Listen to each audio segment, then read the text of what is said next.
Qué tal familia? Me da mucho gusto estar otro martes delicioso compartiendo un delicioso café.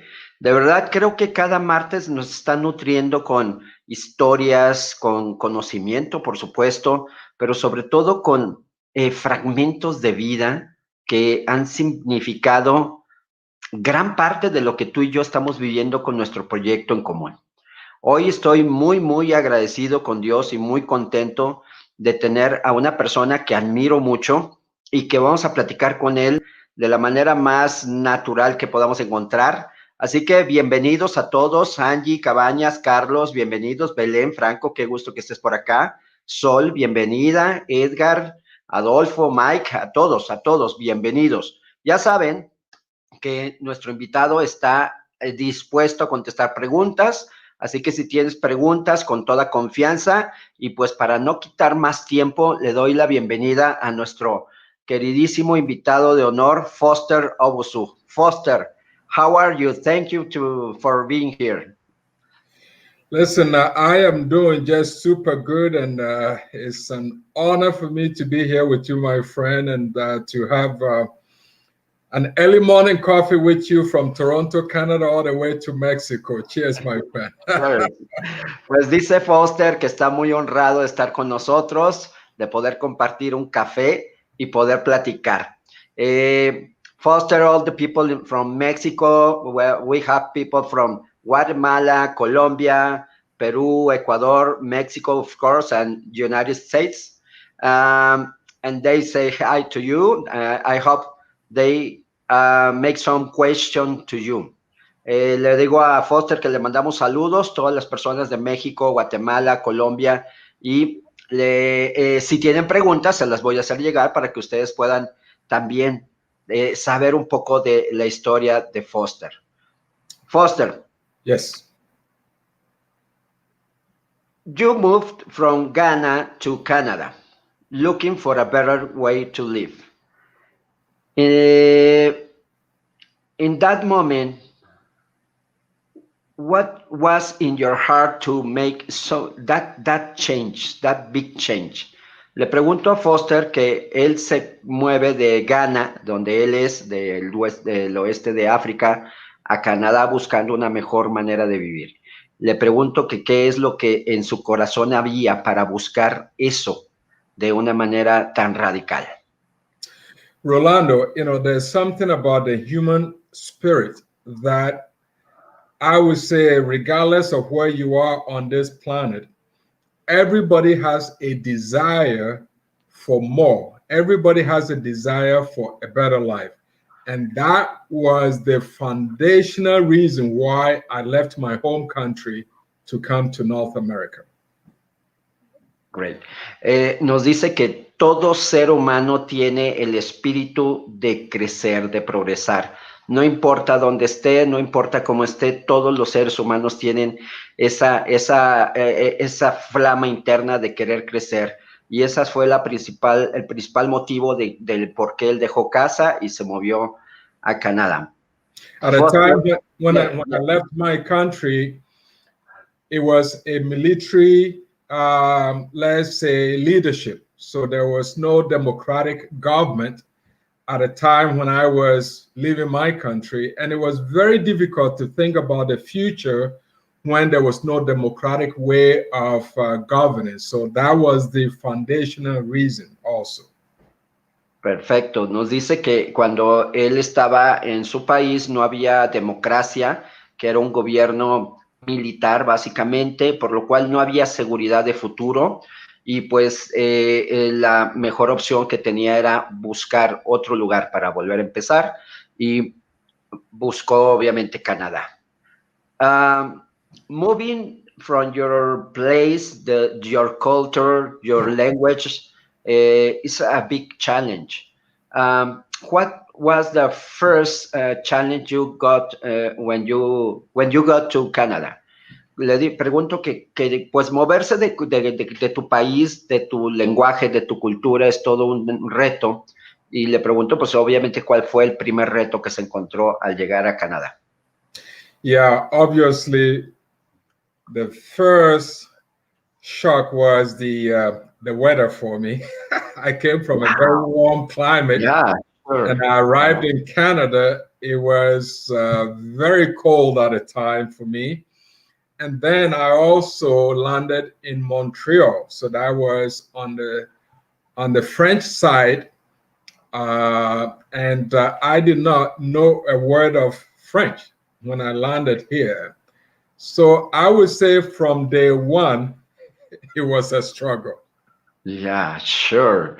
Because your country is very hot, and you move to a place is so cold. Yes. The winter is extreme. Absolutely, yes. I mean, it was one of those moments where you were questioning whether you made the right decision because obviously you left a warm climate behind, but the trade-off, I had to look on the positive side where at least there was a future ahead of me. So the good thing is you could put on a nice winter jacket and life can start getting warm again.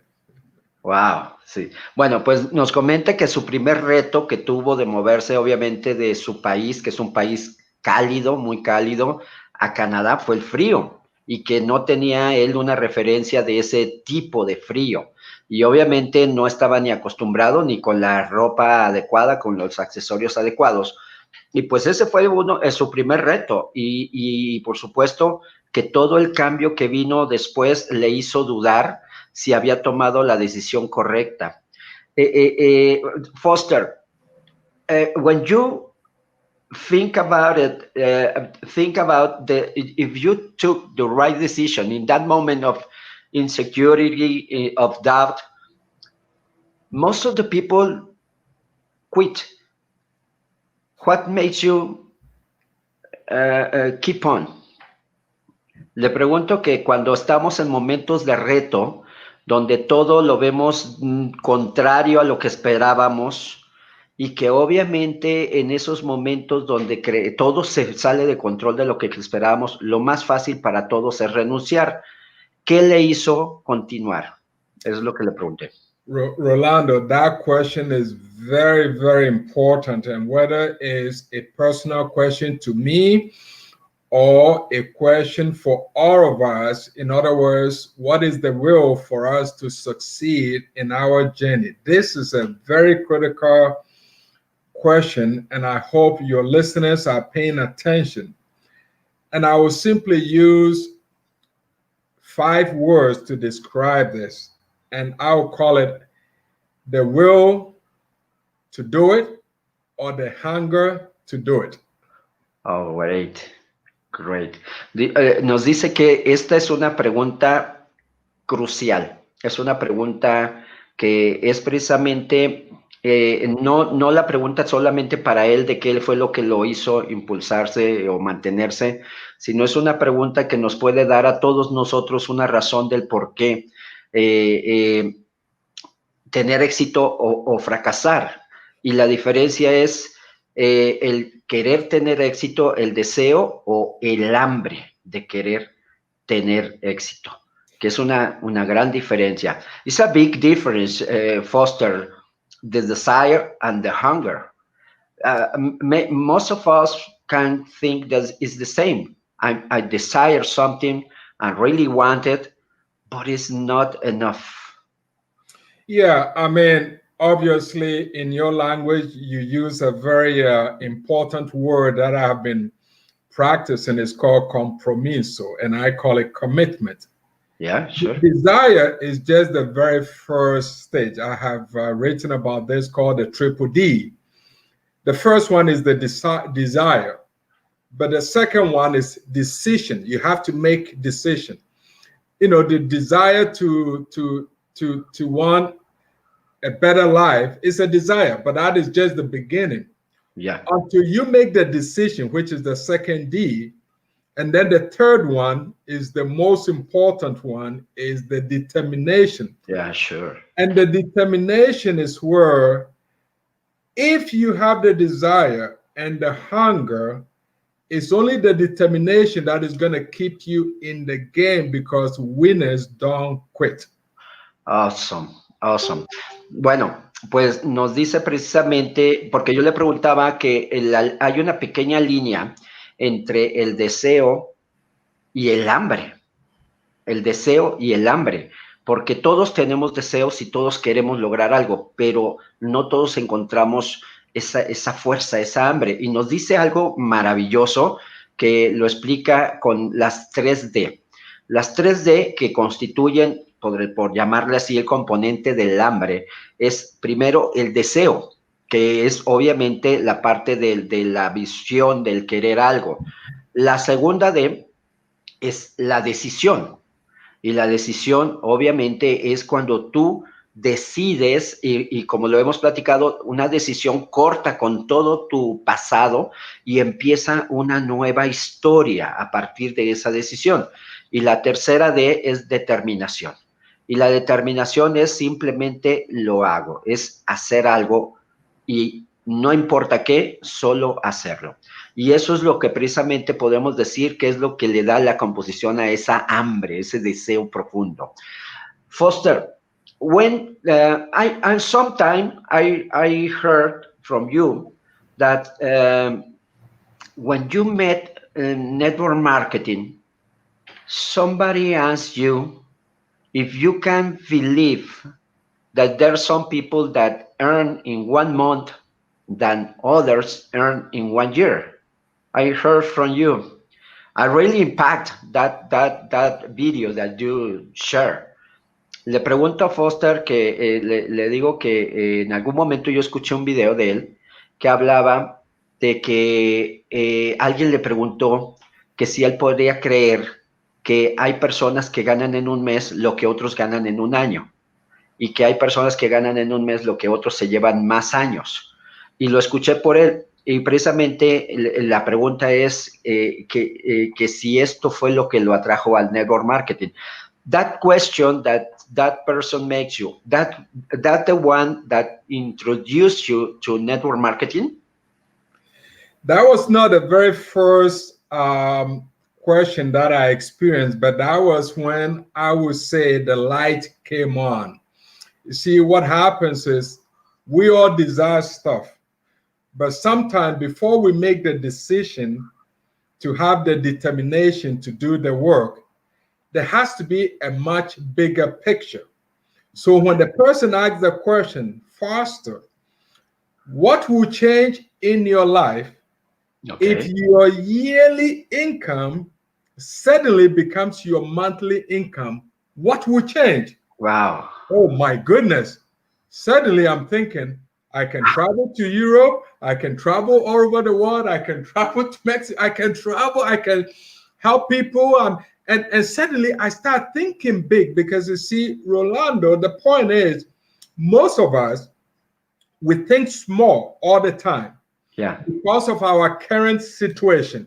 So let's say you have a job, you only make, let's say, 10,000 pesos, I make $1,000. You build your dream around that small income. You don't dream big.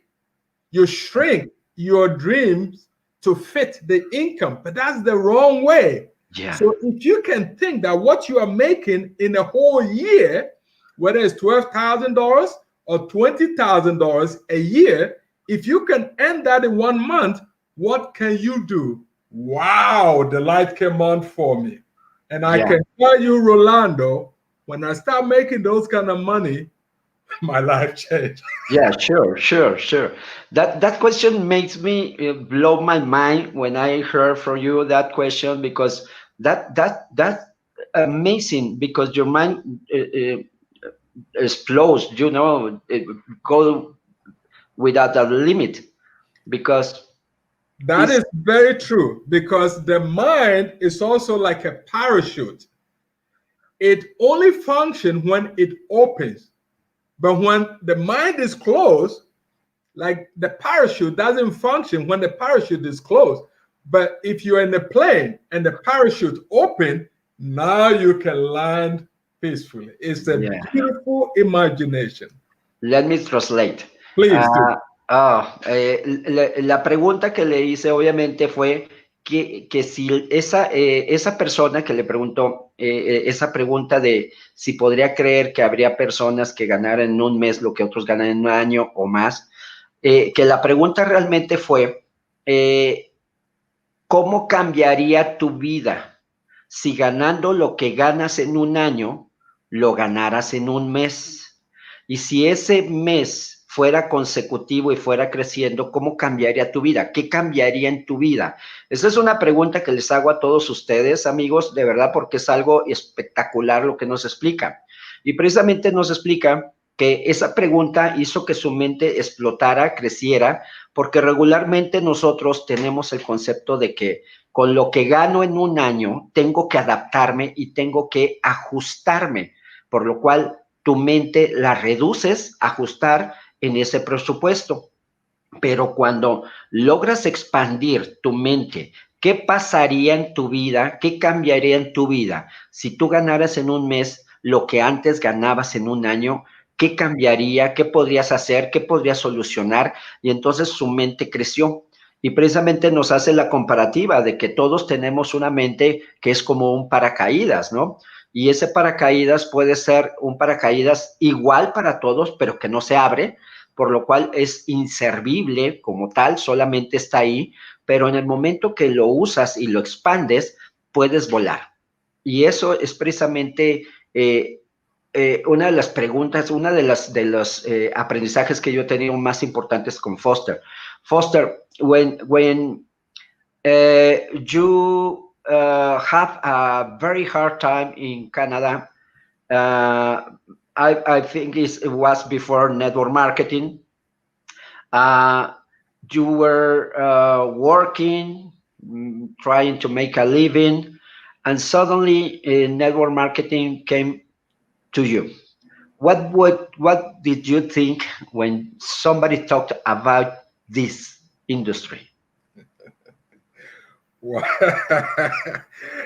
I'm laughing as you were asking the question, and maybe it's a good thing I didn't know what type of questions you were going to ask me on the show, so it's perfectly okay. I did not prepare, but I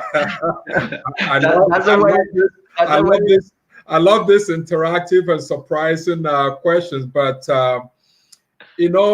I wrote in my first book, about how network marketing came to my rescue.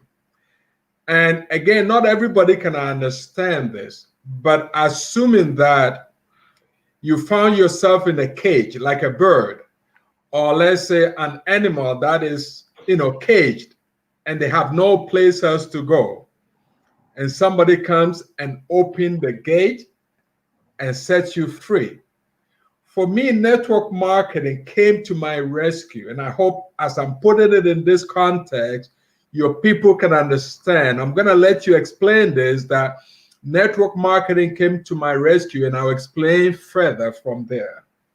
Ok, yo le preguntaba precisamente que cuando él llega a Canadá, buscó la manera de trabajar, hacer su forma de vida y pasó momentos muy difíciles. En su libro de Despide a tu jefe y conviértete en cómo despedir a tu jefe y cómo convertirte en emprendedor, habla de eso, de cómo llegó el network marketing a su vida y que para él fue una liberación. Es como lo compara como estar dentro de una jaula. Cuando tienes un ave dentro de una jaula, pues solamente conoce eso y dentro de ello pues se adapta a esa vida.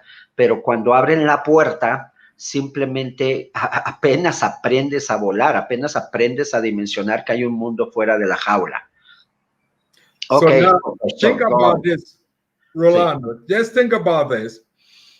If a person have access to my first book, How to Fire Your Boss and Hire Yourself, the back cover of that book, there's a picture with me and the founding president of Amway Corporation. I want people to imagine having the opportunity to meet this, let's say, network marketing industry giant.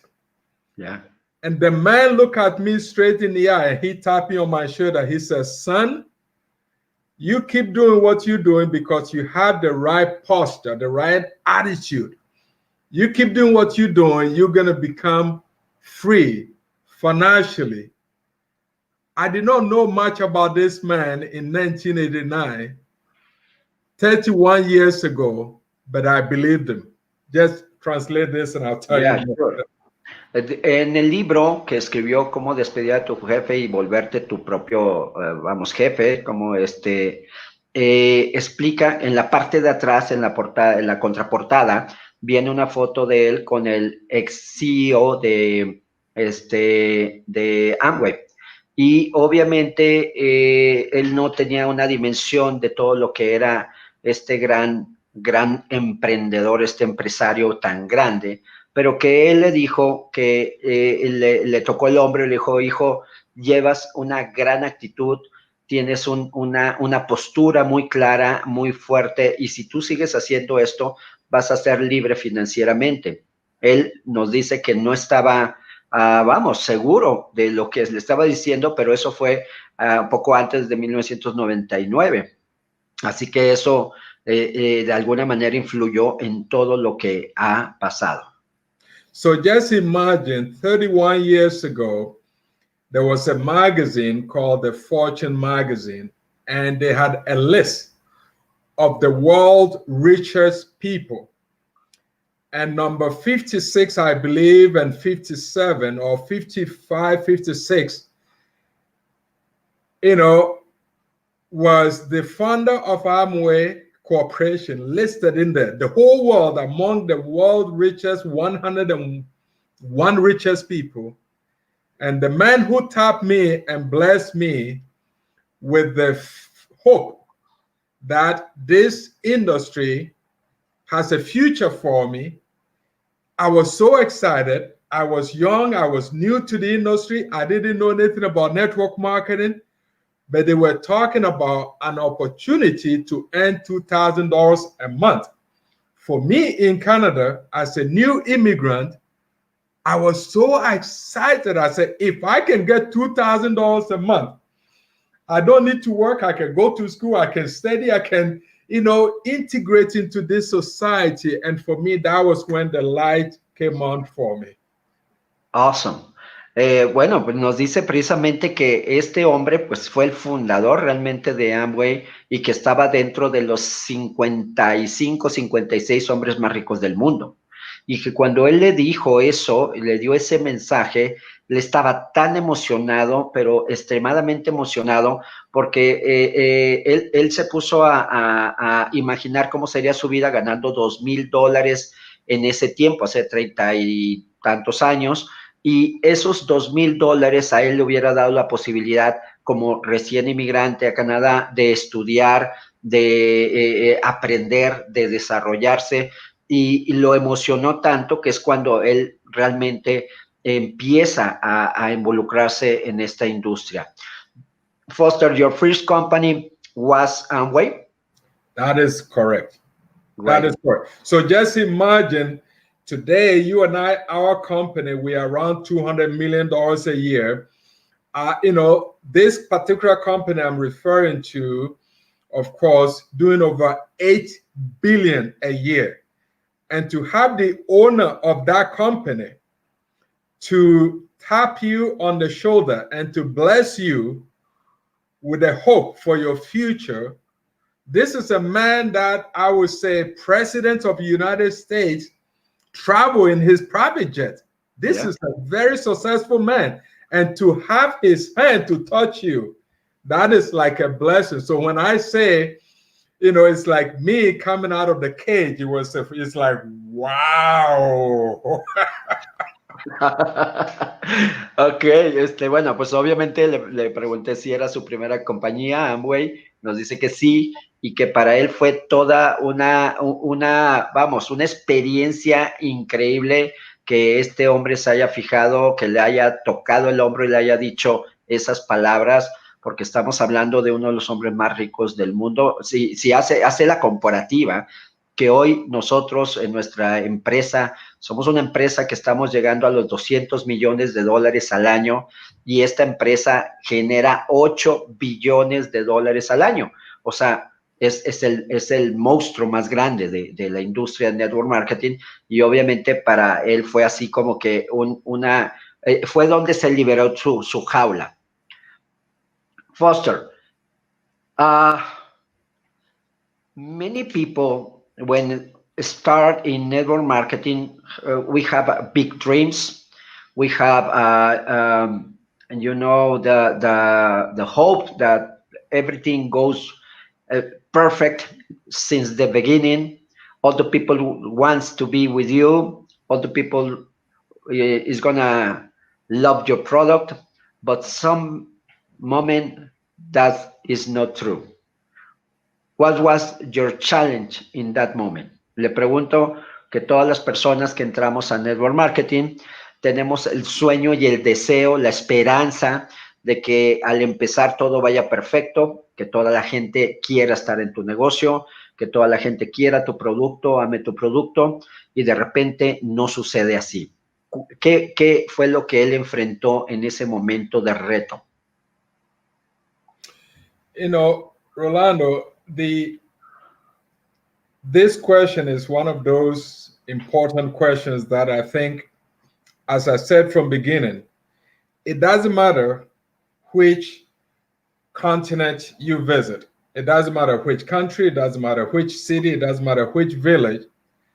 Everybody has a desire. It's something that was built into the human nature.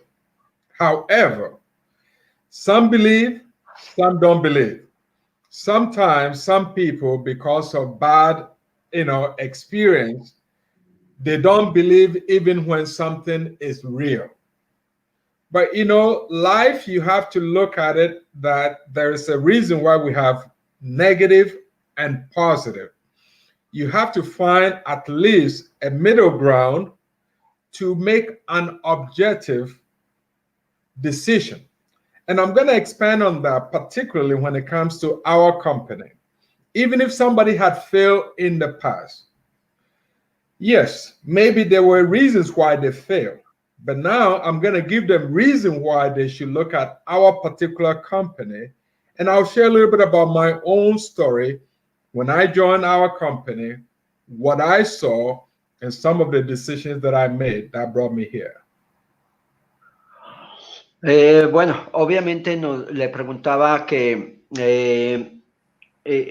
cuál era el reto más fuerte, y nos dice que esa es una de las preguntas más importantes que nos vamos a encontrar al tomar la decisión de hacer redes de mercadeo, y que pues todo ser humano tiene un deseo profundo de crecer. Todo mundo lo tiene por naturaleza, simplemente que pueden pasar diferentes circunstancias, y que la parte más importante es que no importa qué haya pasado, sino que en el momento que tú decides empezar realmente, sepas que vas a enfrentar un nuevo reto, y nos va a explicar precisamente cuál fue esa diferencia cuando empezó a hacer redes mercadeo y cuando empezó a hacer network marketing en nuestro proyecto, y cuál fue la decisión que él determinó hacerlo en nuestro proyecto. Rolando, I am big on why. A person must have a strong reason. That is why chapter 1 in my first book, How to Fire Your Boss and Hire Yourself, I use the power of your why. And I told a very simple story that in Africa, when you go on the safari and you see the gazelle and the lion, when they wake up in the morning, they have to run. The gazelle must run to survive, to save their life. The lion also must outrun the gazelle to get food. If the gazelle does not run, it's going to die. If the lion does not run, it's going to go to bed hungry. The point here is both the gazelle and the lion, they have reason to run. You have to have a reason why you want to do network marketing. And unless you have a strong reason why, for example, if you are a parent and you have children, you have a wife to support, and you don't have a job, and somebody is giving you an opportunity to try something, the question is, do you have a strong reason, an emotional reason to at least take a look? If your emotional reason is not strong, you're not going to take a look. The gazelle has an emotional reason. If it does not run, it's going to die. The lion has an emotional reason. If it doesn't run, it's going to go to bed hungry. Do you have an emotional reason? Oh, amazing, amazing comparative. Ok, nos dice precisamente que en su primer libro explica que todo inicio tiene que empezar con un fuerte porqué. Y nos platica la historia, una historia africana precisamente, de que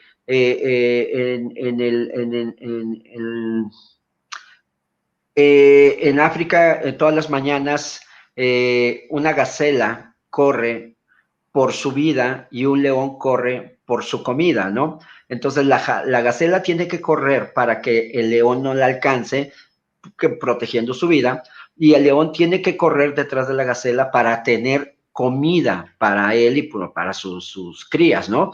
Y si la gacela no corre, obviamente se va a volver al alimento, y si el león no corre, se va a quedar sin comida. Entonces, el punto importante que nos explica, y esto es muy, muy importante, es que los dos tienen un motivo muy poderoso emocional del por qué correr.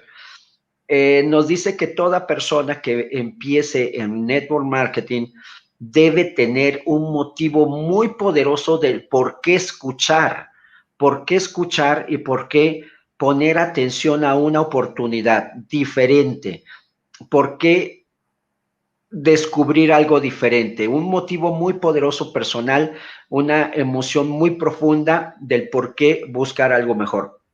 Si la persona, sí, let me finish. Si la persona no tiene este motivo emocional profundo, no va a buscar y no va a poner atención.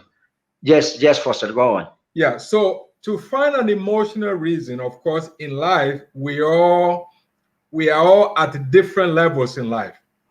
Some people have spouses, some people don't. Some people have children, some people don't. But most people have parents. So just imagine, to find an emotional reason, either your spouse needs help, financial help because they are sick. Your children need help for education. If you don't help them, they cannot go to school. That is an emotional reason. Your parents, they are sick. They cannot go to the doctor because they don't have money. You as a child, if you don't have money to help these people, you feel very disappointed. These are all emotional reasons why people join network marketing. Because the job that I had in Canada, there was a ceiling. I couldn't earn more money if I wanted to earn more money. Yeah. I could not become a general manager if I wanted to become a general. So there's a limit. Network marketing gave me the opportunity, unlimited income, unlimited ceiling. How can you say no if you understand this opportunity? Yeah, sure.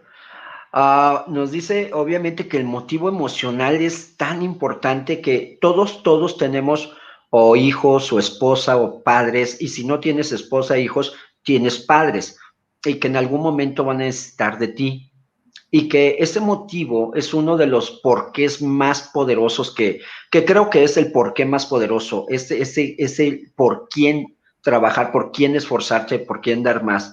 Y precisamente nos dice que en su trabajo, en su forma de vida previa, él tenía un tope salarial, y que ese techo iba a estar ahí, por más que él creciera, iba a haber un techo. Network marketing le dio a ver la oportunidad de una vida sin techo, sin límites económicos, sin techos económicos y de posibilidad de libertad, y que ese fue un gran motivo del por qué poner atención. Para mí esto es muy importante, amigos, porque creo que es el motivo, el fundamento más poderoso que le podemos transmitir a toda la gente que quieres que conozcan nuestra industria. Foster, I'm telling the people that in our business, in our industry, the first step is to let them know the right way of our business or in industry, that not to cheat, not to get wrong information, that this is so easy, you get in and the money is going to come. Instead of that, said the truth. Is the best way if you work hard, is you prepare, if you make the same way you are going to work in a job, a normal job, you are going to make it here, but you are going to grow bigger. Le digo a Foster precisamente que le estoy diciendo que este es uno de los puntos más importantes de dar una información real, de dar una información sin mentiras, de que vas a entrar a la industria, te vas a hacer rico, vas a crecer rápido, sino que esto es igual que cualquier profesión, que te vas a preparar, que te vas a capacitar, que te vas a desarrollar con la libertad de crecer más. You know, Rolando, if you watch what Eric Worre is trying to do for our industry, he's trying to make us look and become professionals. Yeah, because sure. It is a profession. Yeah, you know, sure. If somebody wants to become an air traffic controller, they cannot start a job today at, let's say, Mexico City Airport and start directing traffic in the air. You don't do that. You have to take that person to a small airport, and then a mentor is going to train that person. When the person has a little bit more experience, maybe after 1 year, they move you to another bigger airport. And then slowly they move you to another bigger airport. By the time they put you in Mexico City International Airport as an air traffic controller, you can direct traffic in the air. The same way, if you want to become an accountant, you don't become an accountant in 3 months. You don't become a lawyer in 3 months. You don't become a doctor in 3 months. Why do people think when they join network marketing, within 3 months, they want to become they think if they don't make money in 3 months, they want to quit. A lawyer does not make money in 3 months after going to school. A doctor does not make money after. So we need to give people the right information. I tell people, this is a professional environment. You need to give yourself time. As a matter of fact, one final comment on that. You give me somebody who has a long range, long-term mindset. Yeah. And I guarantee you, I can help that person become successful. You know, yesterday we had a training here with Zoom with John Solid and Keith Hooper. I'll tell you something on my file. This is a very important file. This file, I have had it in my office for 20 years. The person that I sponsored, it was June 26th of 2000. That is 20 years ago. He was an engineer. When I signed him up, I said, the only way I'm going to work with you if you're going to commit to this business long term. Well, it's been 20 years. I have 6 diamonds under him.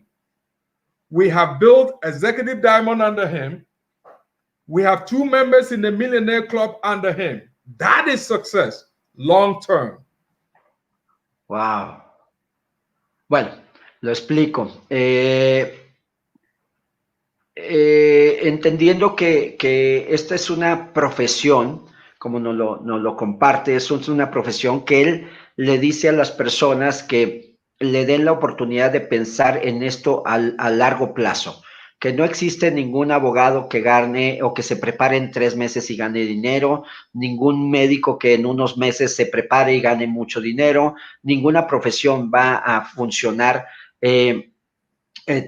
preparándote rápidamente en poco tiempo y ganar mucho dinero. Todas las profesiones van a llevar un tiempo de preparación y obviamente de desarrollo. Nos hace una comparativa de que es como instruir a una persona en el manejo de dirigir aviones, ¿no? De un aeropuerto, cuando lo preparas a una persona que dirige el tráfico aéreo, lo preparas de una manera pequeña al inicio.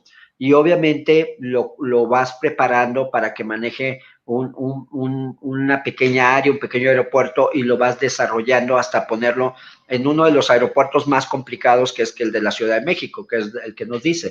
En ese momento, obviamente, es porque los controladores aéreos que están aquí y los pilotos que llegan a la Ciudad de México son los más preparados por el tipo de condiciones de este aeropuerto.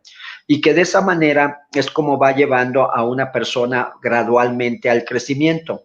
Y tiene ahí precisamente, dice que él siempre guarda un folder donde tiene escrito su primer, vamos a decir, asociado profesional, que lo asoció en julio del 2000.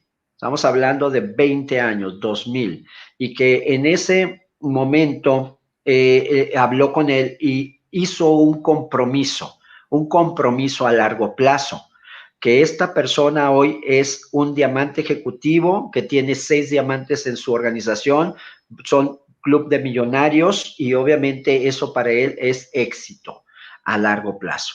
This is amazing, Foster. This is a view very different that I was shocked because my sponsor told me this is going to be fast. This is going to be very, very fast. And it has done, it has been. Le digo que para mí también es una visión muy diferente de ver el negocio a largo plazo, porque a mí me dijeron esto va a ser rápido y va a ser muy, muy explosivo, y realmente sí lo ha sido. What changed since that time, Foster, the 2000 in this company, and 2010 and 2020? What has changed? Le pregunto que qué ha cambiado en esta empresa, en este proyecto del 2000, 2010, 2020. Well, what has changed? Obviously, you and I need to do another show for me to tell you more. But let me give you the 5 minutes version. But I mean, for me, it's been a real blessing. There's no real magic about my story, but I was hungry from day one. Can you tell us your story in a fast way to share with the people? I think there are pieces to my story, but the one that I would like to share with people is this. First of all, when I joined Immunitech, okay, I was looking for a role model in Immunitech. And what do I mean by a role model in Immunitech? If you are in Mexico, or if you are somewhere in the Latin-speaking countries, there are several role models. You can look at Dr. Palayo, you can look at Rosofilia, Ignacio, you can see, Juan Manuel, Mario Huerta, we can see Rolando, we can see so many role models. When I came to Immunitech, I was looking for somebody who looks like me as a diamond in Immunitech. There was no black diamond in Immunitech. I said, wow, then I'm going to become the first diamond. Okay. When I look around, I went diamond. I said, wow, so where are the black executive diamond? There was no black executive diamond. I said, well, then I'm going to become the first black executive diamond. I look around, I said, I don't see any black person in the Millionaire Club. Okay, I'm going to be the first black, member in the Millionaire Club. These are simple examples, but I was hungry. I was determined. You see, success is different for everybody. But for me, I can measure my success in different categories. I am the pioneer for my race. I am successful because of the lives I have touched, not because of how much money I have, but the fact that I took a risk to become the first. Yeah, it's awesome. Nos dice, le preguntaba yo que nos contara un poco de su historia, y nos dice que iba a contar un fragmento importante para él, que es cuando él se integra a Immunotech, él buscaba un modelo de referencia. Un modelo de referencia obviamente es alguien a quien tú imitas y sigues sus pasos, un tipo mentor. Y obviamente nos dice que pues en y en nuestros países hay muchos, el doctor Ricardo, Rosofelia, Ignacio, Mario y muchos modelos de referencia que nosotros podemos seguir, pero que cuando llega a Inmunotech no había ningún diamante de color negro. Entonces dice que él se dio cuenta que no había ninguno y dijo, bueno, yo voy a ser el primero. Y después dijo, pues no hay ningún diamante ejecutivo, así que yo voy a ser el primero. Y obviamente dijo, no hay ningún club de millonarios de color, así que yo voy a ser el primero. Y que obviamente el éxito para él no es el tema del dinero como el éxito fundamental, sino esos logros, esas decisiones que hicieron un parteaguas, un cambio debido a su determinación. Pero lo que él nos puede decir definitivo es de que él traía hambre de crecimiento, traía hambre de lograr cosas diferentes, no solo ganar dinero, sino lograr cosas diferentes. Y eso fue uno de sus motores más poderosos. You see, Rolando, because you see, as I mentioned, success will have different meaning for different people. I can show you this, and you know it's important. I was number one for a particular category. I can show you this, and I'll give you a reason. I was number one in the category. I can show you over and over different. This is the Millionaire Club. So I can show you so many things. But at the end of the day, it's not so much about my story. My story is only to motivate somebody. My story is only to help somebody to be encouraged. But you have your story right now. You know what is going on in your family. You know that your family needs you to survive. Yeah. That should be enough motivation to say, what is the fight inside me? If money is lacking and you are broke and you are poor, are you going to give in? You see, the body is like the product that we represent.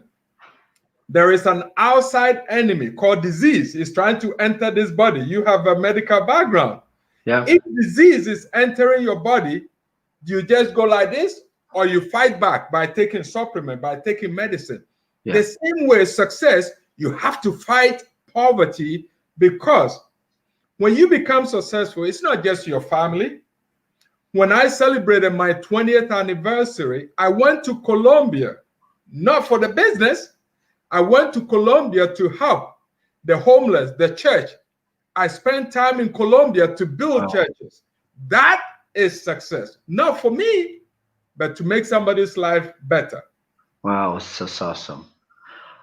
I'm going to translate. It's amazing. It's amazing. You made me dream. Nos dice precisamente que el éxito es diferente para todos y que él nos puede mostrar esos reconocimientos que ha tenido por ser el primero en ciertas categorías, que ha ganado obviamente los premios, ha ganado el reconocimiento del Club de Millonarios, el dinero que ha logrado, pero ese no ha sido su mayor éxito.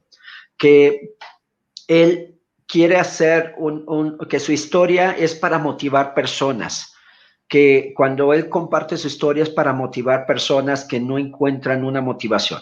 Pero la motivación más poderosa que él te puede decir hoy es de que tú la tienes en tu vida. En este momento tú tienes una gran motivación en tu vida, que es rescatar a tu familia, luchar por tu familia, luchar por tu salud, por tu vida, por tu futuro, por tu economía.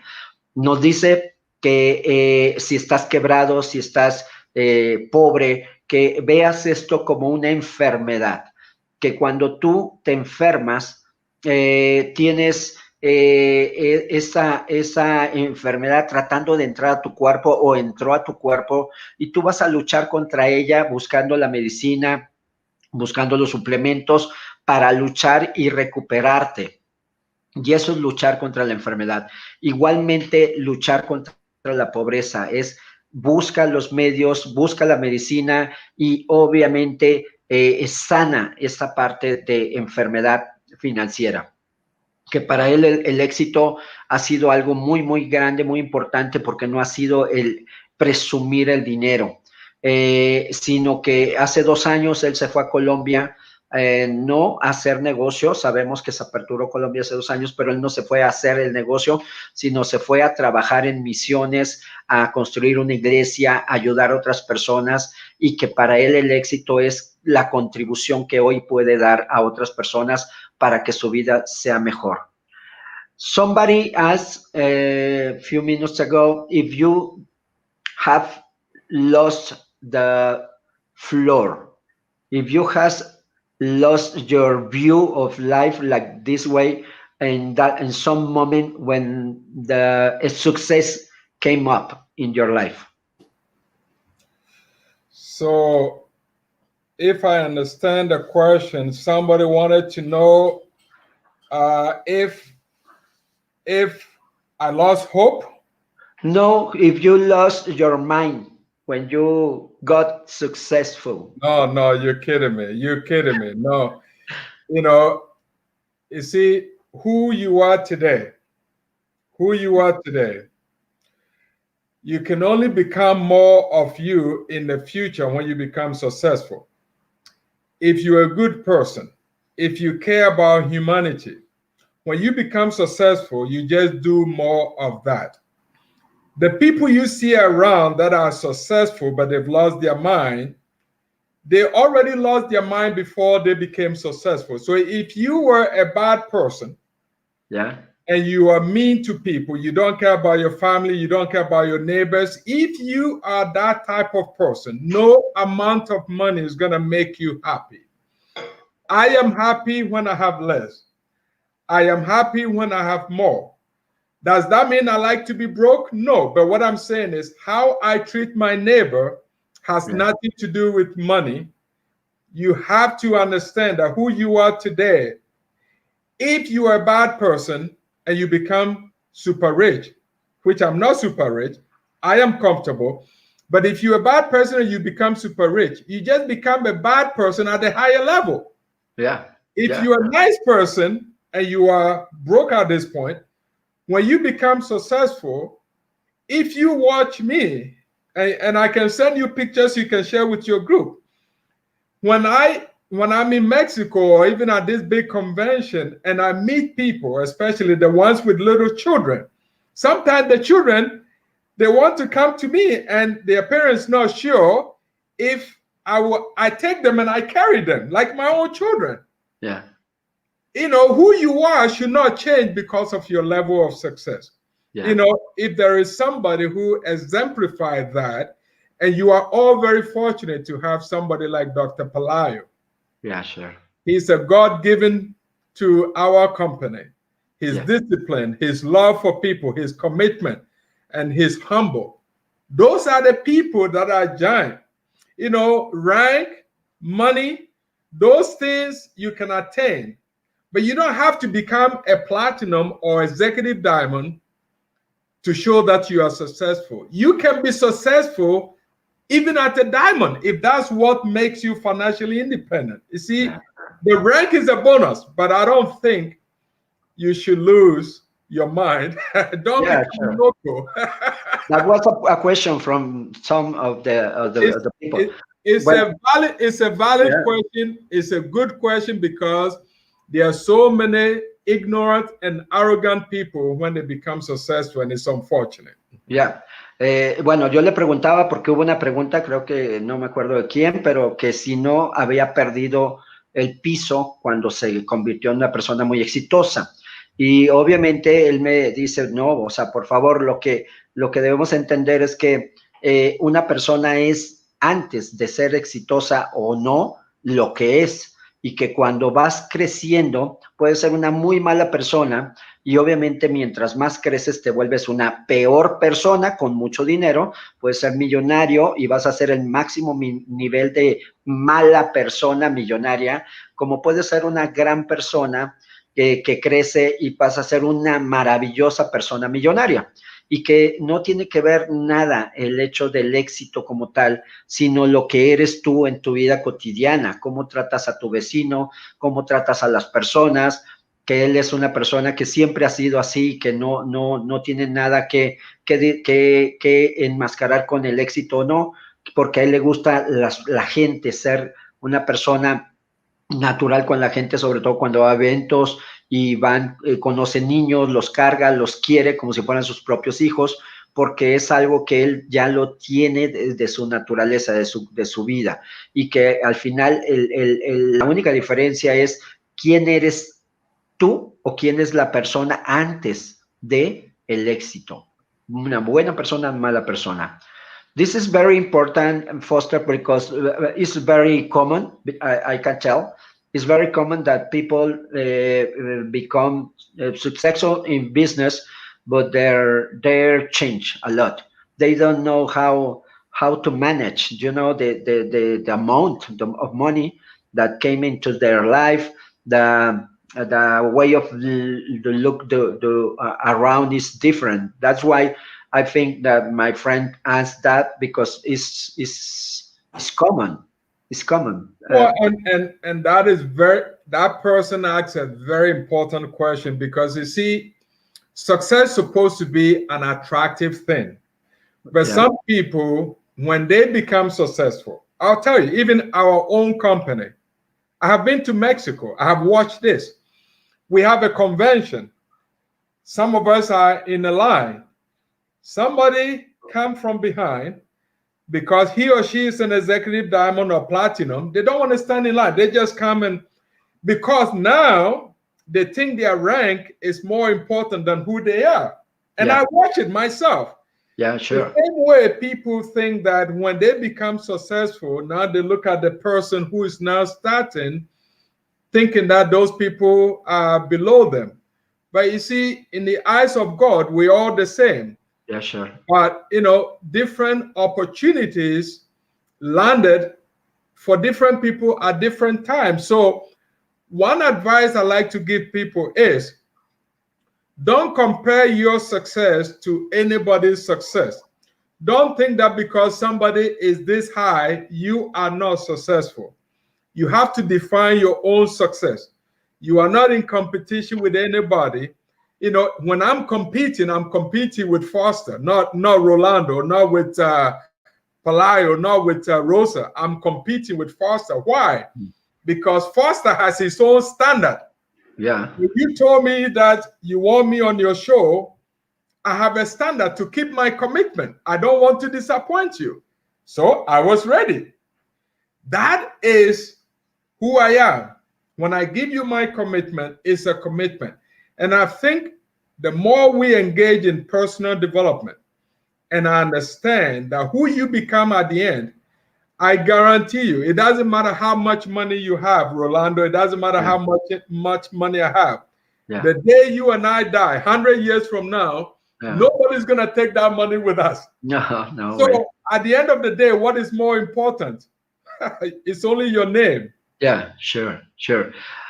Bueno, es una ampliación de la explicación maravillosa, porque nos dice precisamente que él sí se ha dado cuenta cómo de repente hay personas que llegan al platino y su forma de comportarse cambia, y que él se pregunta por qué el platino es más grande que ellos mismos, si en realidad ellos son los que llegaron a este rango, y que ante los ojos de Dios todos somos iguales, por lo cual un rango no es ninguna diferencia, ningún don especial, solamente son resultados de un grupo de personas. Y la parte, vamos, más importante, que es que al final todos nosotros no valemos ni lo que significa un rango, ni nos comparemos con el éxito de otros, ni compitamos con el éxito de otros, sino compite contigo mismo, compite con tus propios límites, con tus propios estándares, y obviamente esa va a ser la competencia más importante, que siempre estés al mejor nivel, al mejor compromiso. Cuando te comprometas con algo, simplemente lo hagas, y que eso es lo que realmente se va a acordar la gente de ti, por tu nombre, por tu compromiso, por tu palabra, no por tu dinero. No te vas a morir con el dinero, te vas a morir con el recuerdo de la gente que te conoció y que recuerda tu nombre como un nombre de valor, un nombre de palabra.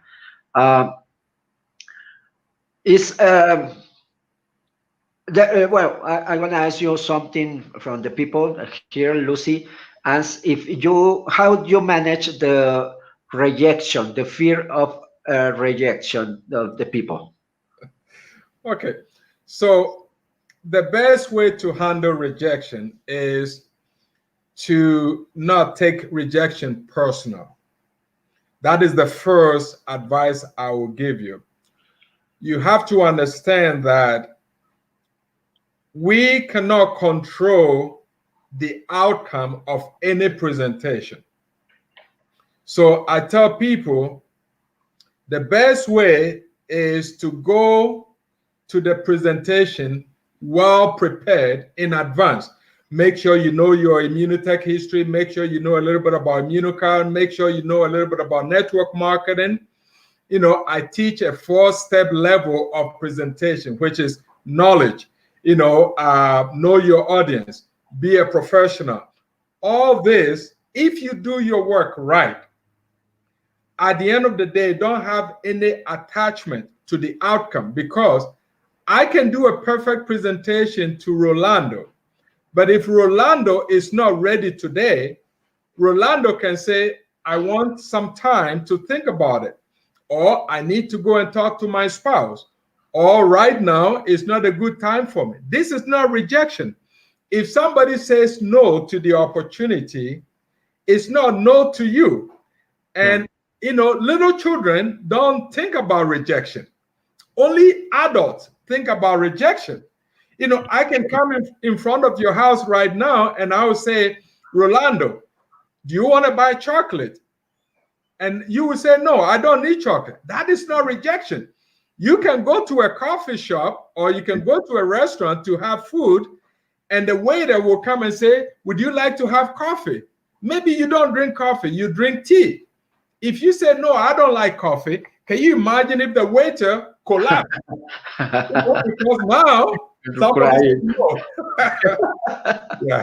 Okay, awesome. Lucy, le pregunté de qué hace cuando tiene rechazos, ¿no? Los rechazos, cuando tiene, cómo maneja el miedo a eso. Y nos dice que en realidad nos da 3 tips, por llamarlo así. El primero es que el rechazo no es personal. Primero que todo, no tomemos el rechazo como algo personal. Lo segundo es que es algo que tengas claro que es algo que no puedes controlar, que tú vas a dar tu presentación y no puedes controlar la decisión de la otra persona. Y la parte más importante, que es la tercera, es de que prepárate lo mejor posible. Haz tu mejor esfuerzo de dar una excelente presentación de la historia, del producto, de la oportunidad, y que lo hagas lo mejor posible. Y la persona va a decidir si le interesa en ese momento o no le interesa en ese momento, y que no es un rechazo, solo es una decisión de la persona, no es contigo, no es personal, solo está decidiendo que a lo mejor le tiene que preguntar a la esposa o va a analizar la información. Y obviamente es como si alguien viene a tu casa y te ofrece un chocolate y tú le dices, no, no tengo ganas de chocolate. O si vas a un café y una mesera te dice, ¿quiere café? Y tú le dices, no, no quiero café. La mesera no se va a poner a llorar de que no quieres café, no se va a colapsar de ese rechazo porque no es un rechazo. Entonces, this is fundamental, Foster, because I believe the most stronger pain of the people is the rejection, is the emotional pain that the person feels that nobody loves him because they don't want to be in the business and they don't want the product and they take it personal. And this is so very, very fundamental that separate the it's not personal, is you can control the decision of the other person. That is so true. And I think if we do our job right, and I understand that the only reason why I'm trying to talk to Rolando is because I want to help Rolando. But I need to understand that time may not be perfect for Rolando. So now, as a professional, my job is to ask Rolando a simple question. Rolando, would it be okay for me to follow up 3 months from now to share my progress with you. Would it be okay for me to follow up 6 months from now? Maybe your financial situation might change. You see, what happens is if Rolando doesn't have money to start right now, Rolando cannot join unless Rolando goes and borrow the money or to ask for help. So if you don't have help, you can only go look for a job, and then 3 months from now, 6 months from now. So if somebody needs time, our job is to give them time, but rather spend the time with somebody else. If you do that, you don't feel rejected. Ok, nos dice, nos complementa que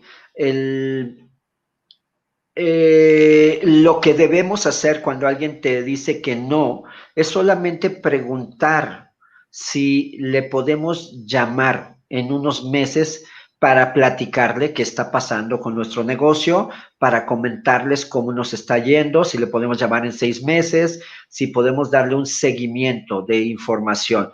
Y obviamente, pues al final, toda la decisión no tiene que ver contigo, tiene que ver con las necesidades de la otra persona, si logró ver la oportunidad, si logró ver si esto es para ellos, porque va a haber personas que simplemente esto no es para ellos.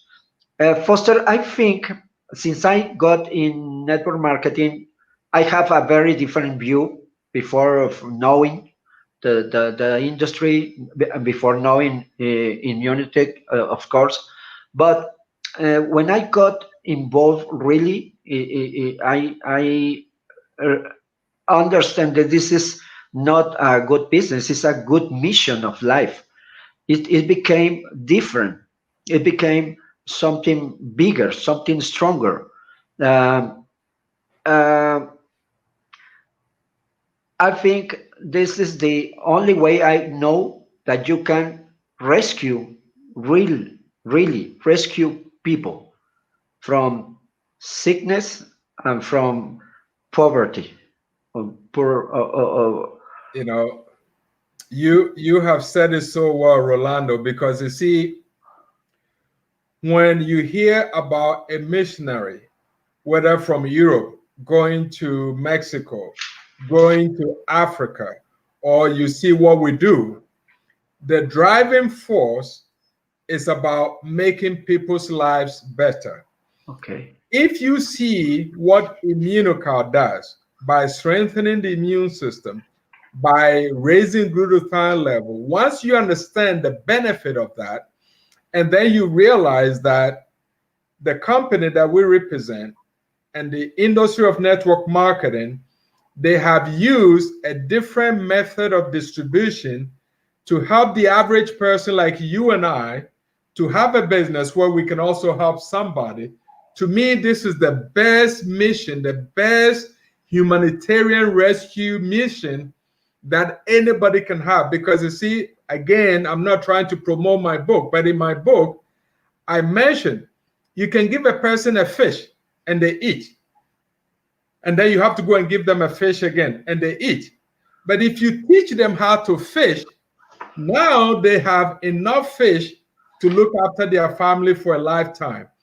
That is what network marketing does. When you teach somebody to become financially independent, now you no longer have to give them money every day. You solve a problem. And that is a beautiful mission. I really agree. Le comentaba y le preguntaba a Foster que, bueno, cuando yo conocí, ya se los he platicado a varios, cuando yo conocí esta industria y conocí este proyecto, realmente sí llegué por una necesidad económica, pero de pronto me atrapó una misión más grande que solo el negocio. Y nos dice que esta es la manera más maravillosa de explicar lo que hacemos tú y yo en nuestro negocio. Él nos explica que cuando las personas son misioneras y viajan de un país a otro continente, su misión es llevar bienestar, es buscar ser un medio para que la vida de otros sea mejor. Y esa es la misión de un misionero, hacer que la vida de otras personas sea mejor. Entender lo que nosotros hacemos con este proyecto en nuestras manos es realmente, si lo podemos entender más allá de solo un negocio, convertirlo en una misión sería la mejor manera de explicarlo, porque podemos llevar algo que puede mejorar la vida de las personas, en el tema de salud, en el tema financiero, y enseñarles a pescar, que precisamente es el tema que nos comparte, que en su libro lo manifiesta. No es que le des el pez a alguien, que le ayude solamente, sino enséñale a pescar para que esta persona pueda tener peces toda la vida y pueda enseñarle a otras personas a pescar, y entonces ya no te necesitan a ti, pero tú fuiste fundamental para eso. Y entonces tú eres causante de una mejor vida para otros. This is a moment so special this year. The war is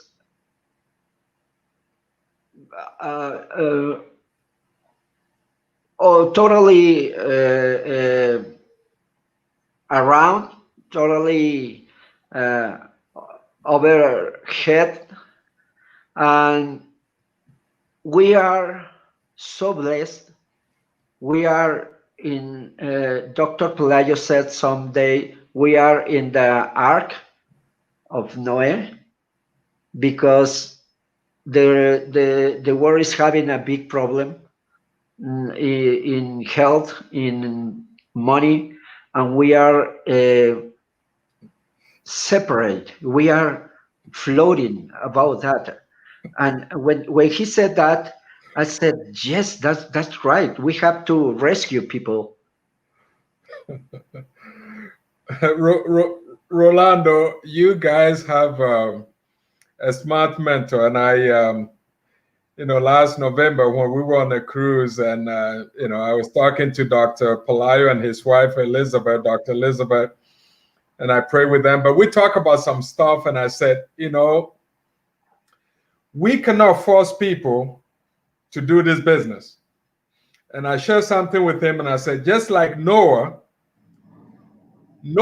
could not force everybody to get on the ark. All that Noah had to tell people is the rain is coming. The rain is coming. He doesn't know when, but the rain is coming. And the people who are going to get on the ark, which is the boats, are the ones that are going to be rescued when the rain starts coming. Well, let's look at network marketing. We've been telling people an opportunity to work from home for a long, long time. Most people thought we were crazy. How do you work from home? Now, because of the pandemic, now because of the virus, even big companies are keeping the employees to work from home. You see, so maybe last year, network marketing did not make sense. Now the world has turned around. Everybody's desperate. I'm talking to you from my home in Toronto, Canada. I'm seeing you in your home in Mexico. This is what we have been preaching. So we are no different from Noah, but you have to know your mission. Noah's mission was to simply build the ark and tell people the rain is coming, get on before the rain starts. And if you can do a good job like Noah, you will have a future also, a secured future. Yeah, that's amazing.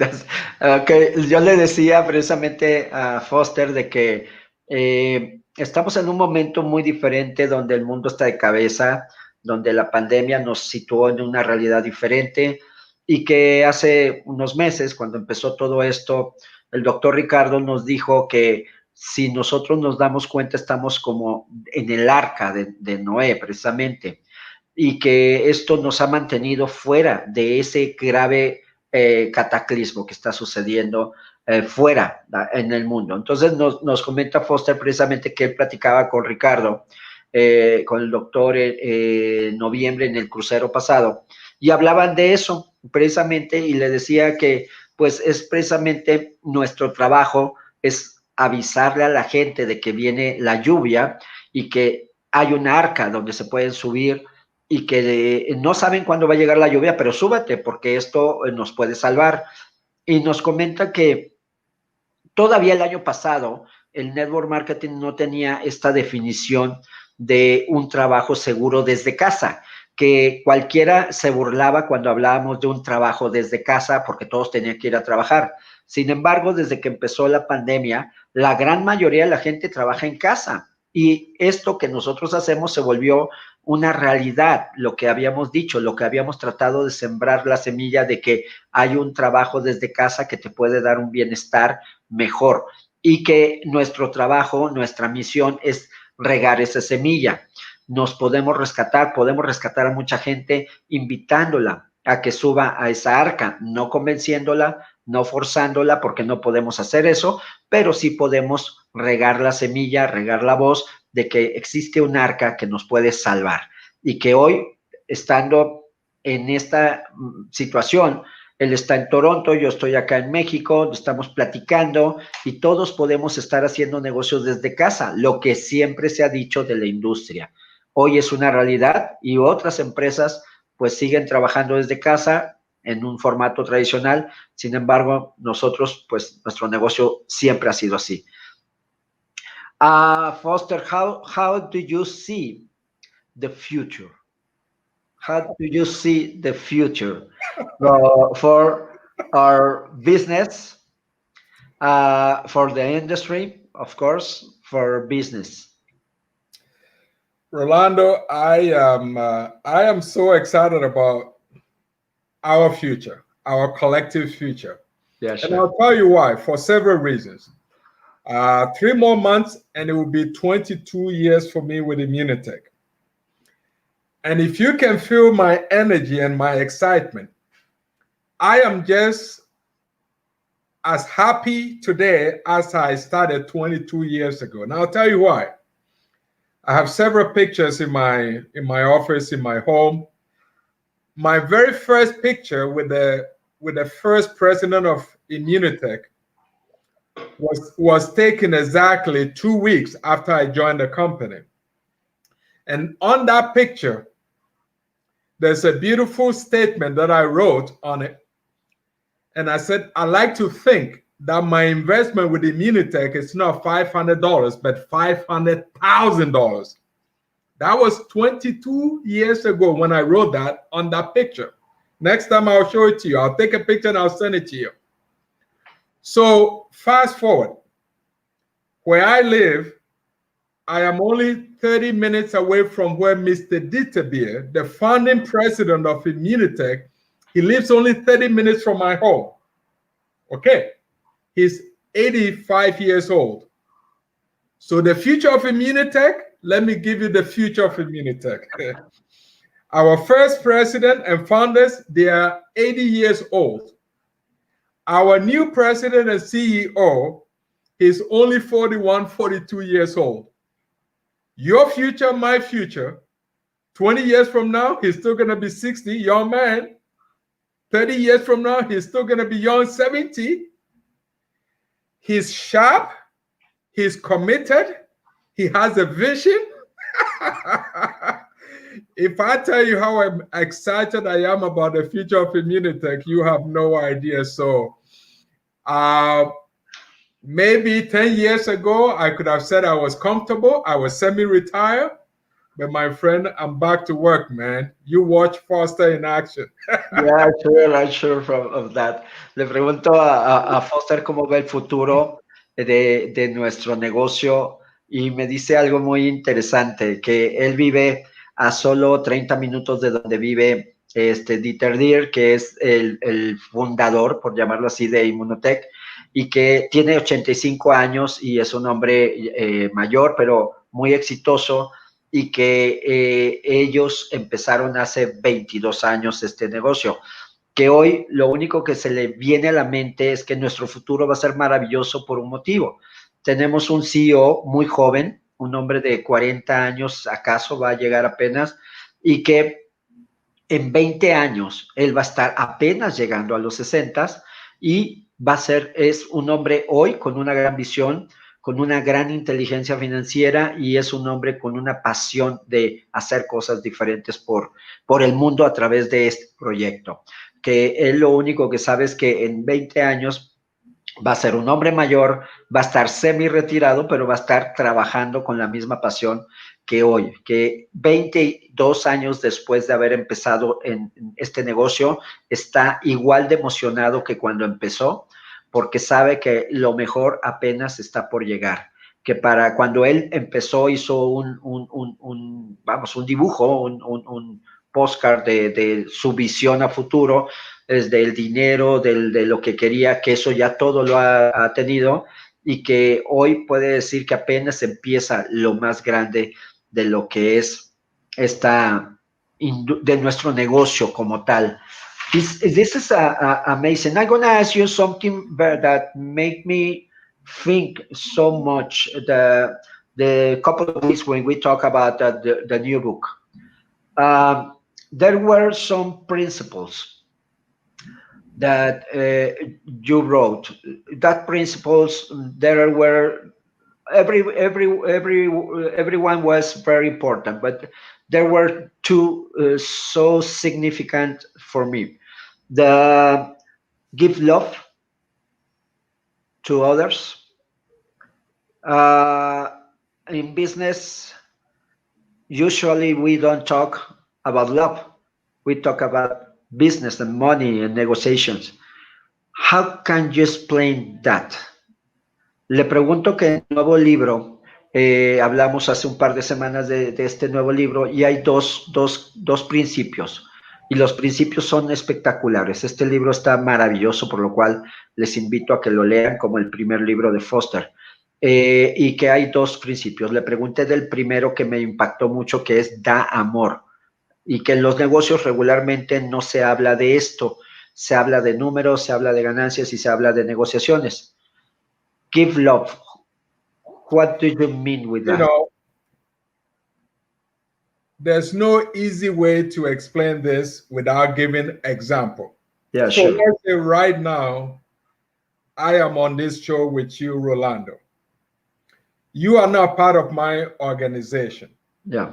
So when Rolando becomes successful, it does not affect me financially. It does not affect me positively financially. So me being here on this call with you right now, if I don't have respect for you, if I don't care for you, if I don't love you to see you become successful and you and your team to become successful, I could give you an excuse. I can give you several reasons why I don't have time to come on this call. Yeah. But because of my love for the industry, because of my love for the company, you see, those of us who started many years ago, the reason why we're still here is because we feel very fortunate that we met Dr. Bonos, we met Dr. Droog, and we still have Dr. Conshalvan here. And we met all the founding partners who invested in our future, Yeah, well, sure. Now, the only way for us to show a little bit of love is to pay forward, to give back. So whether it's 2008, that Rodrigo has to bring me to Merida to speak to his team. I am not part of Rodrigo's team, but I went to help with my story. It's a small way of demonstrating your love. But the true love in this business is when you become a servant to somebody. Even as a leader, you serve people. You know, and sometimes I look at this business, and depending on a person's religious belief, the best example that I see is when I saw Jesus washing the disciples' feet. That is love. Yeah. He is super grande in the faith. Yeah. He was humble enough to wash the disciples' feet. You know, in our business, when you care for somebody else's success more than your own, for me, it's an act of love. And we can give so many different examples where sometimes in this business, without genuine love, it's very difficult to build a huge organization. Perfecto, ok. Obviamente le pregunté del principio del amor en el negocio y nos dice que a diferencia de otros negocios, este negocio se compone de verdadero amor y que obviamente no somos de la misma organización y que con todo el amor que él le tiene a la compañía, a la industria, a los fundadores, al doctor Bonus, al doctor Drog, el autor con llave, todo lo que ellos hicieron, invirtieron, dejaron como un legado para nosotros. Él contribuye dando algo de lo que para él es amor, ayudar, servir, y que lo ha hecho con muchos, con Rodrigo Herrera, conmigo, con otros, siempre está dispuesto a dar más por el hecho del amor que ya le tiene y la gratitud a este negocio. Pero nos habla precisamente de que el verdadero amor es lo que Cristo hizo, ¿no? Lo que Jesús hizo, que su grandeza no le impedía ser humilde y lavarle los pies a sus discípulos, que eso es el verdadero amor. La grandeza no se hace pequeña con la humildad y que el poder contribuir a que la vida de alguien más, a que el dar el verdadero amor de servicio, de ayudar, de contribuir a que la vida de alguien más sea mejor, ese es el fundamento de lo que nos comparten en el libro de No dejes nada al azar, don't leave anything to chance. Uh, and and you said something very important in that day that we have a commitment, we have a responsibility of give knowledge to the people, share knowledge to the people. The people is lack of some knowledge that some others have grow, has looked for, learned from many people. When you have that knowledge, you have to the responsibility of share that knowledge to more people. Absolutely, absolutely. You know, Rolando, let's face this. In 2010, when we opened Mexico, Dr. Pelayo never met Dr. Bonos, never met Dr. Drogue. The same way, the people who came after Dr. Pelayo Rosophilia, they never met Dr. Bonos. So how do they know the story? People like us had to share our knowledge. I met Dr. Bonos more than 50 times. I travel with him. You know, I used to go to Montreal twice a month. So the knowledge that we share is what made other countries to believe that this story is real. The same way, when people join this industry, if you can train them and give your knowledge to help them to understand the long-term benefit, the reward, the payoff when they stay in the business long enough, not 3 weeks, not 3 months, but to think long-term, that in itself, it takes love to spend time to share the knowledge to prepare people for the future. If a person is not prepared to share their knowledge, this is the wrong business for them to be in. You cannot be selfish. This is not a business to be selfish. Absolutely not. Wow, that's big. That's big. Nos dice precisamente que cuando tú tienes un conocimiento de algo de gran valor, tu responsabilidad y tu compromiso es compartirlo, porque yo le decía que en la charla pasada de eso habló y a mí me impactó mucho que nosotros tenemos que dar de alguna manera luz en conocimiento a la gente que carece de ello. Y nos dice que cuando se aperturó México, precisamente, pues todos los líderes no conocieron, no tuvieron la oportunidad de conocer al doctor Bonus y que personas como él y otros líderes que tuvieron la oportunidad no solamente conocerlo, convivir con él mucho. Él iba 2 veces a Montreal al mes y tener conversaciones y una relación cercana con el doctor Bonus. Y obviamente esa experiencia, ese conocimiento, lo transfieren a las personas que se van integrando para darles la certeza, la confianza y la experiencia del conocimiento.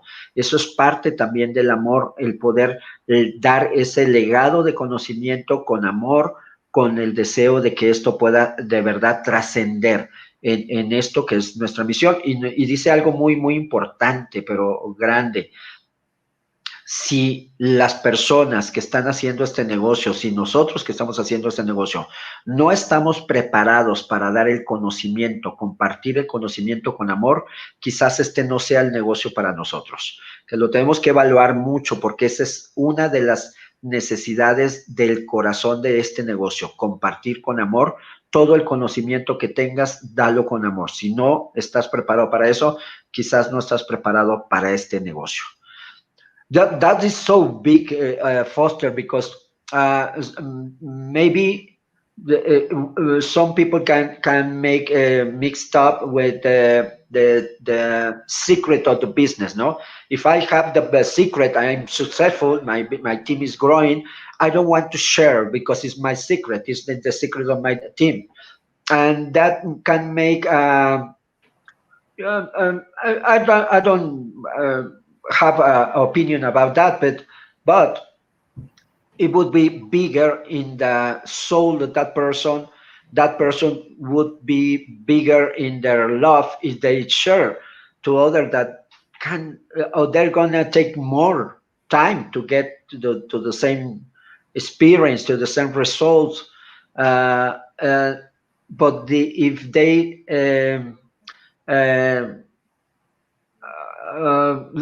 they are selfish, the business is not going to be healthy, I think.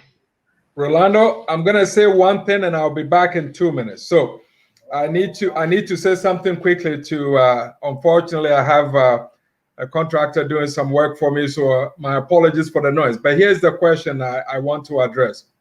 Right now, you are in Mexico, I'm in Toronto. When you become more successful, that success is not only for your family. That success is going to affect somebody on your team, because I know who you are. You are going to share the knowledge that you are gathering today to make somebody's life better. And if that person practice your approach to success, it's also going to have effect on somebody, and on and on. That's what we call domino effect. One small scenario becoming a big scenario and a big scenario and a big scenario. When we do this, we are all making this planet better than the way we found it. Because before you and I came on this planet, there were greedy people, there were mean people, there were selfish people. We don't need to become mean. We don't need to become selfish. We don't need to become greedy. We can change this planet, and we have the opportunity to do that. I'll be back in 2 minutes. Explain that to your friends. Bueno, nos dice que eso es precisamente la diferencia de ser compartido, de dar conocimiento con amor, porque lo que demos no solamente va a impactar a nuestras familias, a nuestro hogar, sino va a impactar a alguien en nuestras organizaciones, que esto va a repercutir en todavía más impacto posterior y que al final eso se va a multiplicar, y que de eso precisamente es lo que significa hacer esta industria con ese conocimiento del dar, sin medirte, sin ser egoísta, sino el dar con toda la magnitud del amor que tú puedas compartir. Creo que esta mañana ha sido no solamente de mucho aprendizaje, sino es para mí siempre un gran honor escuchar la historia de lo que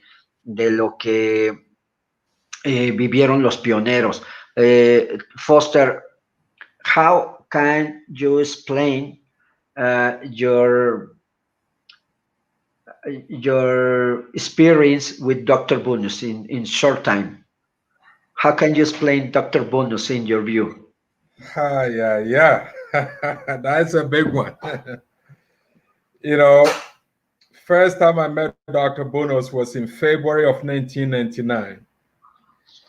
And I never met a scientist face to face. And I'm watching a scientist who was passionate about his mission.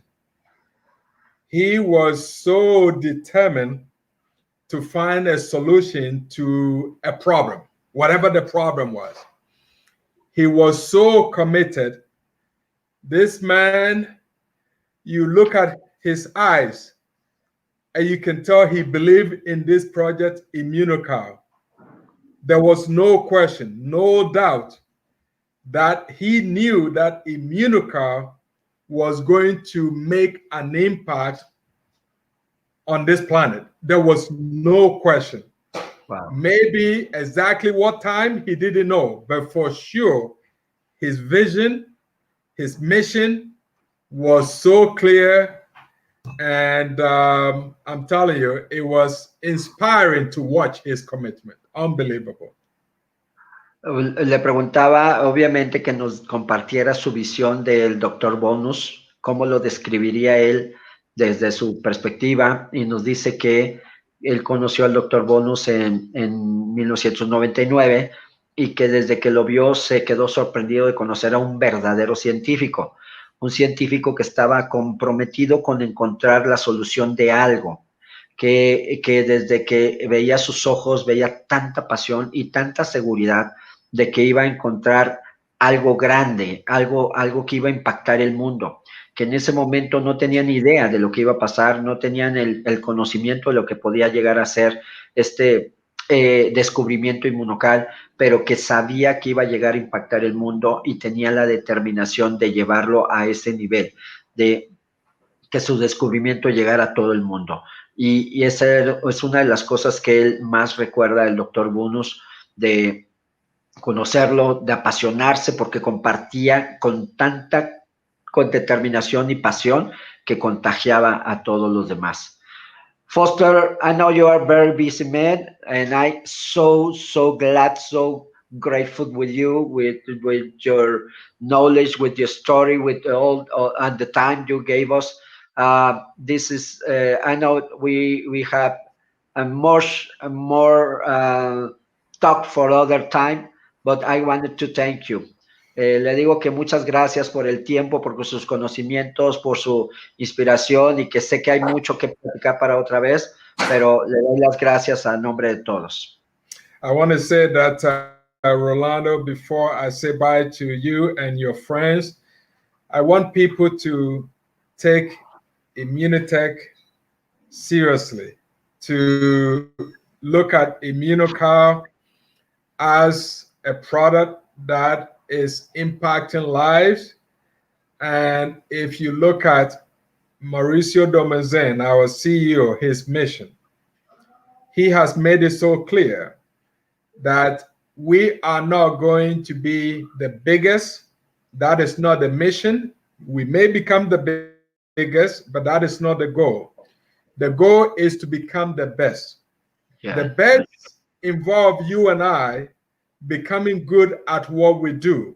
To become the best means we need to become students first before we become teachers.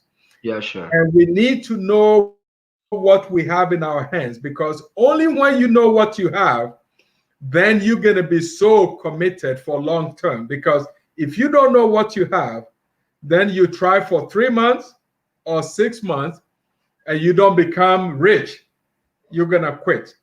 And I plead that if you're already in Immunotech, never quit. Because remember, this company is only doing 200 million a year.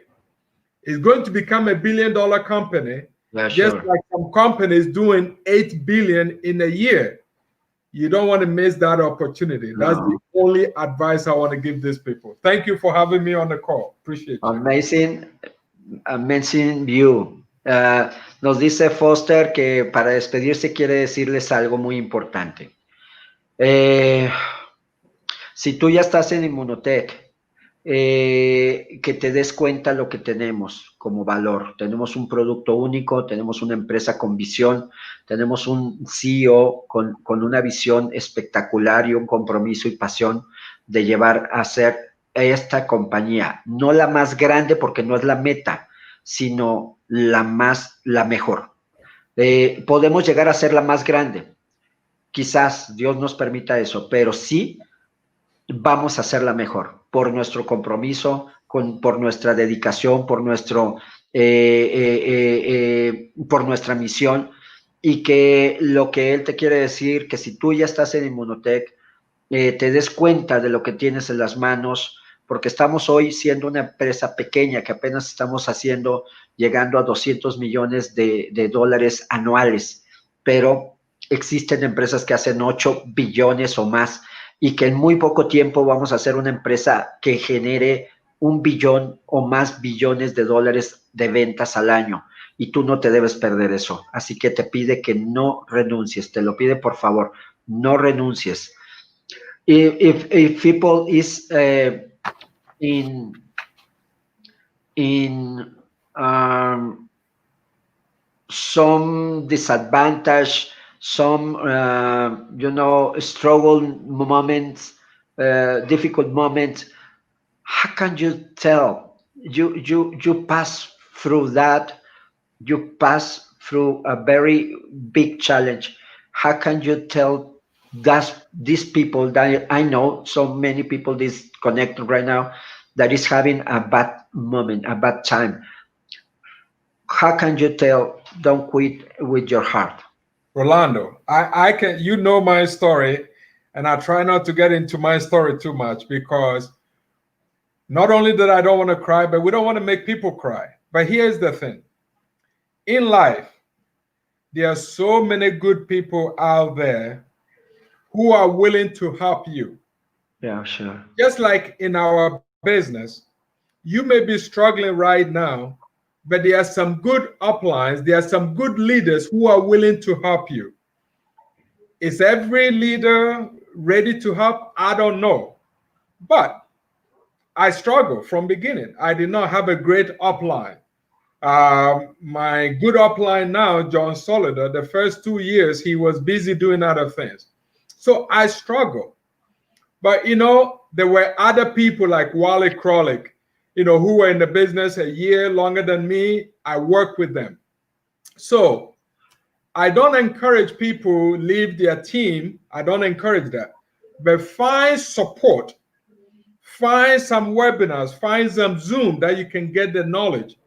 Today, with the internet, when we started, we did not have Facebook. We did not have YouTube. We did not have, there was nobody. All you have is the company and your upline. So just imagine the difficulty.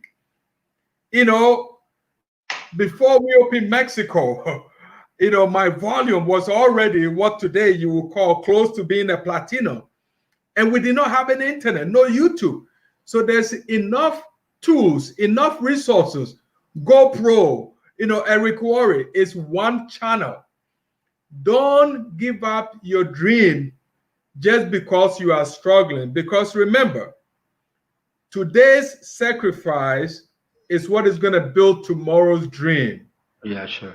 This sacrifice is only temporary. Every pain, every struggle you're going through right now is only temporary. My story, my struggle 20, 30 years ago was a struggle, but it was only temporary. Today is a whole different chapter. So please don't give up on your dreams. Oh, that's awesome, Foster. Thank you. Familia, le pregunté a Foster, le pedí que les diera un mensaje a todos ustedes que están pasando un momento difícil, un momento de tropiezo, de reto, de adversidad, porque él los pasó y los pasó muy fuerte. Y qué hizo en ese momento, qué les puede compartir una persona que de verdad vivió una adversidad como creo que ninguno de nosotros la ha tenido, y qué es lo que les puede dar desde su corazón. Y nos dice que lo más importante que te puede decir es que sepas que ese reto, que esa adversidad que esa lucha y ese momento difícil solo es temporal, que durante su historia pasó momentos muy difíciles hace más de 20 años, 30 años, muy difícil, que lo único que él tenía en mente es que iba a ser temporal, que hoy la historia es totalmente diferente, que no importa la situación, no importa que estés pasando, viene algo mejor, que solamente es un momento de sacrificio temporal que vale la pena cruzar, porque pues obviamente el gran regalo ya lo tienes aquí. No te des por vencido, no te des por vencido nunca, y que siempre busques a alguien que te guíe, que te apoye. Hay gente maravillosa alrededor de ti buscando dar, buscando compartir, buscando ayudar, sin otro interés. Si no es tu offline directo, busca a alguien más arriba. Si no es ese offline, no sugiere obviamente hacer cambios de redes y todo este tema, pero sí que te apoyes con personas que te puedan ayudar. Hay gente buena que te puede ayudar y siempre va a haber alguien que te escuche para darte lo mejor. Y que eso lo aproveches, que no lo desgastes, que no lo mal aproveches. Úsalo y no renuncies a tu sueño. Tu sueño es más grande que cualquier reto. Foster, thank you very much. I'm so happy with your talk, with this chat, because it's so inspiring, it's so exciting. I am for sure that the God makes something special to bring us together to this business, and I know for sure that this is my purpose of life now. This is a bigger than I thought, but now I know that this mission has to grow worldwide. Awesome. Because of you, because of John, because of Dr. Pelayo, because of us, all of us. And I know here there are some people that maybe they are associate, maybe they are silver, but in few years they are going to be executive or platinum, making the mission bigger. I can tell you this. When we started 20-something years ago, we used to say the people who are going to make the biggest check in Immunitech had not even joined Immunitech yet. Wow. When we used to say that, some people think, oh, it was a joke. Today, yes, some of us have built a very successful business. We are living our dreams, but we also have people that have joined in Immunitech, even in the last 10 years, who are making more money than some people who joined 20 years ago. Yeah, sure. So there are some people on the call today that have the potential of making more money than you, Rolando, and me. And that's okay. Yeah, sure. If you go and do the work, that's the beauty about network marketing. It doesn't matter how long you've been in the business. It all matters when you make the decision to go to work. You can change your future like never before. So please go for it. I know, Rolando, you and I can talk and talk and talk, but for now, I'm going to say adieu. You talk to your friends and okay? Ciao. Thank you so much, Foster. Bueno, pues dice que se despide porque si no nos quedamos hablando. Mira, nos dijo algo bien importante que te quiero compartir. Cuando ellos empezaron hace más de 20 años y empezaron a crecer y a tener éxito, empezaron a salir los rangos, dijeron algo muy inteligente. Todavía no se inscribe la persona que va a ganar más en Inmunotech. En ese tiempo pensaron que estaban locos, que era una frase banal, pero después llegaron personas que ganan mucho más que las personas que ya tenían 10 años. Hoy están llegando personas que ganan más y más rápido de personas que tienen 20 años. Y lo que te quiere decir y te deja de regalo es que todavía no se inscribe la persona que va a tener los cheques más grandes y puede estar en tu organización. Así que no te desenfoques de tu sueño y pues qué mejor que decir, yo no puedo decirte otra cosa, yo soy Rolando, me conoces, yo soy un soñador 100% comprometido con los sueños se pueden hacer material si tú realmente pones determinación. Excusas no te llevan a nada, determinación. Aprender a hacer esto es igual que aprender a hacer otra cosa, solo que esto paga mejor y más rápido. Y pues Lo que te quiero dejar hoy es, estoy muy, muy emocionado y me da mucho gusto poderte traer estas pláticas, estas historias, estos recuerdos de todas estas maravillosas personas con tanto conocimiento y tanta historia. Así que te invito a que me sigas acompañando, dale like, comparte, porque esto realmente es valor. Y lo que yo quiero es que tu vida tenga algo que te sirva para algo, no lo sé, que te sirva para tu vida. Dios te bendice y pues nos vemos el próximo martes con otra charla y todos los que me siguen, me conocen, ya saben que tenemos mucho trabajo, capacitaciones, conexiones, entrenamientos, vienen cosas espectaculares, 5 de la tarde, todo lo que viene ya el reto de atracción digital y viene una clínica digital que eso se los voy a platicar a las 5 de la tarde y por supuesto un entrenamiento espectacular de cómo manejar tu vida de manera precisa en cuestión de éxitos y metas. Bueno, eso lo vamos a platicar después. Bendiciones, nos pasamos un poco de tiempo, pero la charla creo que valía la pena. Dios los bendice y recuerden algo siempre, Dios siempre provee. No importa dónde estés, cómo estés, Dios siempre provee. Así que Dios los bendice a todos, nos vemos el próximo martes.